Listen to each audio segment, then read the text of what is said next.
আসসালামু আলাইকুম। নবম শ্রেণীর গণিত টিউটোরিয়ালে তোমাদেরকে স্বাগতম। এই ভিডিওতে আমরা বাস্তব সমস্যা সমাধানের সহজ সমীকরণ এই অধ্যায়ের অনুশীলনীর 4-এর 1 এবং 2 সলভ করব। তো চলো আমরা 4-এর 1 নম্বরটা আগে সলভ করি। এখানে বলা রয়েছে অপনয়ন পদ্ধতিতে সমাধান করো। 3x - 5y = -9, 5x - 3y = 1 দেওয়া আছে। তো এটা আমরা 1 নম্বর সমীকরণ দিয়েছি আর এটা হচ্ছে 2 নম্বর সমীকরণ দিয়েছি। তো দেখো আমরা হয় x কাটবো না হয় y কাটবো, ঠিক আছে? তাহলে আমরা এক কাজ করতে পারি, 1 নং সমীকরণকে 5 দিয়ে গুণ যদি করি তাহলে বাম পাশ এবং ডান পাশে 5 দিয়ে প্রত্যেকটা পদকে গুণ হবে।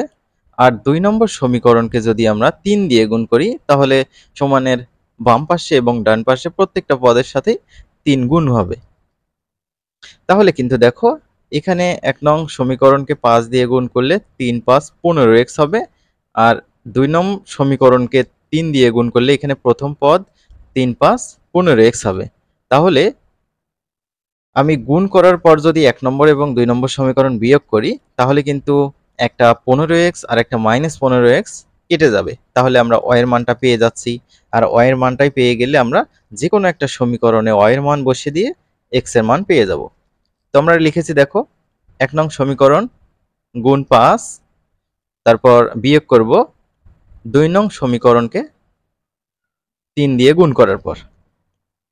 তাহলে 1 নং সমীকরণকে আগে 5 দিয়ে গুণ করি। আচ্ছা, এখানে 5 দিয়ে গুণ করলে 3 × 5 = 15x, সেটা আমরা লিখলাম। তারপর এই যে এই মাইনাসটা এখানে নেমে যাবে। তারপর এখানে 5 দিয়ে গুণ করলে 5 × 5 = 25 হবে। তারপর সমান চিহ্নটা আমরা দিয়েছি। 5 দিয়ে যদি আমরা -9 কে গুণ করি তাহলে 5 নং -45 হবে, ঠিক আছে? তাহলে 1 নং সমীকরণ গেল আমাদের। এবার 2 নং সমীকরণকে আমরা 3 দিয়ে গুণ করব। তাহলে 3 দিয়ে যদি আমরা এই যে 5 কে গুণ করি অর্থাৎ 5x কে গুণ করি 3 × 5 = 15x হবে। তারপর মাইনাসটা দিলাম, 3 × 3 = 9y হবে। তারপর এই যে এই সমানটা এখানে দিয়েছি, 1 এর সাথে 3 গুণ করলে 3 × 3। তো এখন আমরা বিয়োগ করব। বিয়োগের সময় অবশ্যই চিহ্নগুলো পরিবর্তন করতে হবে। তো চলো আমরা চিহ্ন পরিবর্তন করে ফেলি। শিক্ষার্থীরা তোমরা পূর্বের ভিডিওগুলো দেখে না থাকলে দেখে নিবা, ডেসক্রিপশন বক্সে লিংক দেওয়া আছে। তাহলে দেখো চিহ্ন কিভাবে পরিবর্তন করে হয়। দেখো এরকম করে একটা দাগ দিবা, দেওয়ার পর একটু ফাঁকা রাখবা উপরে চিহ্ন পরিবর্তন করার জন্য। এখানে 15x এর সাথে কিন্তু প্লাস আছে, তো প্লাসের জন্য আমরা মাইনাস দেবো, অর্থাৎ চিহ্নটা উল্টো হয়ে যাবে। আর এখানে 9y এর সামনে মাইনাস আছে, তাই আমরা এখানে প্লাস দিয়েছি। আর 30 সামনে কিন্তু প্লাস আছে, তাই আমরা মাইনাস দিয়েছি। অর্থাৎ প্লাস থাকলে মাইনাস, মাইনাস থাকলে প্লাস, এরকম করে দেব। এরপর দেখো উপরে হচ্ছে প্লাস 15x আর এখন কিন্তু মাইনাস 15x। এটা এই 15x কিন্তু মাইনাস, তাহলে প্লাস আর মাইনাস কেটে যাবে। উপরে হচ্ছে -25 হয় আর নিচে হচ্ছে +9 হয়। তাহলে -25 হয় +9 হয়। এটা ক্যালকুলেশন করলে কত হবে? এটা ক্যালকুলেশন করলে কত হবে? -25 + 9 -16 হবে, তাই না? তাহলে দেখো তার সাথে কিন্তু y আছে, তো আমরা লিখেছি -16y। তারপর এই সমান চিহ্নটা এখানে দিয়েছি। -45 আর এখন কিন্তু -3, তাহলে -45 যোগ -3 কত হয়? -48, সেটা আমরা এখানে লিখেছি। উভয় পাশে কিন্তু এই যে মাইনাস কেটে দেওয়া যায়, তাহলে এই যে 16 দিয়ে ভাগ করি। 16 কিন্তু এখানে গুণ অবস্থায় আছে, ডান পাশে গেলে ভাগ হবে। তাহলে 16 ডান পাশে ভাগ হলে এই যে 48 ভাগ 16 হবে। তাহলে 16 দিয়ে 48 কে কাটলে হবে 3। তাহলে y এর মান দাঁড়ালো হচ্ছে 3। তাহলে y এর মান যে কোনো একটা সমীকরণে বসিয়ে দিলে x এর মান পেয়ে যাব। তো ধরো আমরা 2 নং সমীকরণে y এর মান বসিয়ে পাই। 1 নং এ বসালেও হবে, সমস্যা নেই। 2 নং সমীকরণটা এমন ছিল 5x - 3y = 1। তো লিখছি আমরা 5x - 3 * y এর জায়গায় আমরা y এর ভ্যালুটা আমরা বসিয়ে দিয়েছি সমান 1। এখন আমরা ক্যালকুলেশন করি। দেখো খুব সহজ অঙ্ক, 5x যা আছে তাই নামানো হয়েছে। এই যে 3 এবং 3 গুণ করলে কত হয়? 9। তো সামনে মাইনাস আছে, -9 -9 ডান পাশে গেলে কি হবে? +9 হবে। অলরেডি কিন্তু এখানে 1 কিন্তু আছে, তাহলে 1 এর সাথে 9 যোগ করলে কত হবে? 10, সেটা আমরা এখানে লিখেছি। আর এখানে 5x লিখেছি। এই যে 5 কিন্তু গুণ অবস্থায় আছে x এর সাথে, আমরা যেহেতু x এর মান বের করব, এই যে গুণ অবস্থায় 5 আছে এটা ডান পাশে ভাগ করে দেব। 10 এর নিচে কিন্তু 5 ভাগ হয়ে যাবে, কাটাকাটি করলে 2 হবে। তাহলে x এর মান হচ্ছে 2। তাহলে আমরা লিখতে পারি নির্ণয় সমাধান x, y ইকুয়াল x এর মান হচ্ছে 2 আমরা প্রথমে লিখব, আর y এর মান তো 3 পেয়েছি, এটা পরে লিখব। আশা করছি বুঝতে পেরেছো। আমরা পরবর্তী অঙ্কে চলে যাব ইনশাআল্লাহ।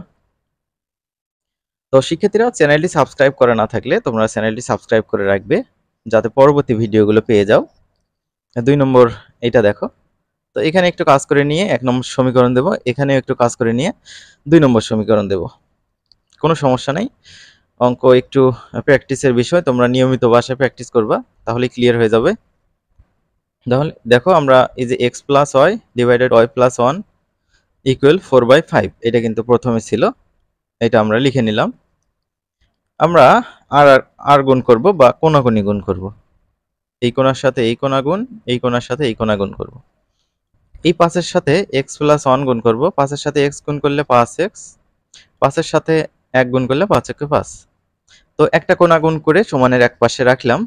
এখন সমান চিহ্ন দিলাম, আরেক কোণা গুণ করে সমানের আরেক পাশে বসাবো। তাহলে এই 4 এর সাথে y প্লাস 1 গুণ করতে হবে, 4 এর সাথে y গুণ করলে 4y, আবার 4 এর সাথে 1 গুণ করলে 4 একে 4। তাহলে দেখো, এই যে 5x যা আছে তাই নামানো হয়েছে, ডান পাশ থেকে 4y বাম পাশে নিয়ে আসলে -4y হবে। তারপর এই যে 4 কিন্তু ডান পাশে অলরেডি আছে, বাম পাশ থেকে +5 ডান পাশে নিয়ে গেলে -5 হবে। তাহলে এটা যা আছে তাই লেখা হয়েছে, 4 বিয়োগ 5 হবে হচ্ছে -1। এটা আমরা 1 নম্বর সমীকরণ দিলাম। এবার তারপর কি ছিল সেটা আমরা একটু কাজ করে নেব, নেয়ার পর 2 নম্বর সমীকরণ দেব। x - 5 y - 5 equal half. ঠিক আছে, আমরা একইভাবে আড়াআড়ি গুণ বা কোনাকুনি গুণ করব। এই যে 2 এর সাথে x গুণ করব, 2x হবে। 2 এর সাথে -5 গুণ করব, -10 হবে। সমান চিহ্ন দিলাম। এই 1 এর সাথে যদি y - 5 গুণ করো, ওই y - 5ই হবে। 2x যা আছে তাই নামানো হলো। এই যে ডান পাশে কিন্তু +y আছে, বাম পাশে নিয়ে আসলে -y হবে। তারপর এই যে বাম পাশে -10 আছে, এটা ডান পাশে নিয়ে গেছি, +10 হবে। তারপর -5 কিন্তু ডান পাশে অলরেডি ছিল। 2x - y এটা আমরা লিখেছি, সমান 10 থেকে 5 বিয়োগ করলে 5। তো এই হচ্ছে 2 নম্বর সমীকরণ। তো আশা করছি এইটাও তোমাদের ক্লিয়ার হয়েছে। এখন আমরা এই যে 1 নম্বর সমীকরণ এবং 2 নম্বর সমীকরণকে কোনো কিছু দিয়ে গুণ করার চেষ্টা করব, যাতে x x কেটে যায় অথবা y y কেটে যায়। তো এখানে দেখো 4y আছে, এখানে শুধু y আছে। তো আমরা কি করতে পারি, 1 নম্বর সমীকরণকে 1 দিয়ে গুণ করি, তাহলে এটাই থেকে যাবে। আর 2 নম্বর সমীকরণকে 4 দিয়ে গুণ করি, তাহলে এখানে 4y হবে, তাই না? তাহলে এই যে -4y আর এখানে -4y থাকবে। পরে যদি আমরা হচ্ছে 1 নম্বর এবং 2 নম্বর সমীকরণ বিয়োগ করি, তাহলে চিহ্নটা পরিবর্তন হয়ে যাবে এভাবে। তাহলে -4y + 4y কেটে যাবে, x এর মান বের হবে। x এর মান বের হলে আমরা y এর মান অনায়াসেই বের করতে পারবো। তাহলে দেখো, এই যে 1 নম্বর সমীকরণকে 1 দিয়ে গুণ করছি এবং 2 নম্বর সমীকরণকে 4 দিয়ে গুণ করছি এবং সেটা বিয়োগ করছি। তাহলে 1 নং সমীকরণকে 1 দিয়ে গুণ করলে ওই 1 নম্বর সমীকরণ যা আছে তাই হবে। 2 নম্বর সমীকরণকে যদি 4 দিয়ে গুণ করি, তাহলে কত হবে? 4 দুগুণে 8x, তারপর এই যে মাইনাস চিহ্নটা নামবে, 4y হবে, সমান 4 5 20 হবে, তাই না? তো এখন আমরা যেহেতু বিয়োগ করব, চিহ্ন পরিবর্তন করব। তো এরকম একটা দাগ দেব, দেওয়ার পর এই যে 8 এর সামনে প্লাস ছিল মাইনাস হলো, 4y এর সামনে মাইনাস ছিল, এখানে প্লাস লিখলাম। 20 এর সামনে প্লাস আছে, এটা মাইনাস লিখলাম। ভালো। এখন এই যে 5x - 8x কত হবে? -3x হবে। -4y + 4y কেটে যাবে। তারপর সমান চিহ্নটা দিলাম, -1 - 20 কত হবে? -21 হবে। উভয় পাশ থেকে মাইনাস দুটো কেটে দেওয়া যায়। আবার 3 একে 3, 3 7 21, তাই না? আমরা কাটাকাটি করতে পারি। তাহলে x এর মান কত দাঁড়ালো? 7। x এর মান যে কোনো একটা সমীকরণে বসাবো। তাহলে 2 নং এ x এর মান বসিয়ে পাই, এই যে হচ্ছে 2 নম্বর সমীকরণ। তাহলে দেখো, 2x মাইনাস ওয়াই ইকুয়াল 5, এটা 2 নম্বর সমীকরণ লিখছি। তারপর মাইনাস ওয়াই, এটা বাম পাশে রেখেছি যেহেতু ওয়াই এর মান বের করব, তো চিহ্ন সহ লিখতে হবে। হ্যাঁ, প্লাস থাকলে কিন্তু আমরা প্লাস লিখি না, কারণ কোনো কিছু না থাকলে তার সামনে প্লাস থাকে। মাইনাস যেহেতু আছে অবশ্যই লিখতে হবে। তারপর সমান চিহ্ন দিছি, এই পাশ নেমে গেছে, আর বাম পাশ থেকে 2x ডান পাশে আসলে এটা মাইনাস 2x হবে। তাহলে এই যে minus y equal 5 minus 2 into x এর মান কত, 7।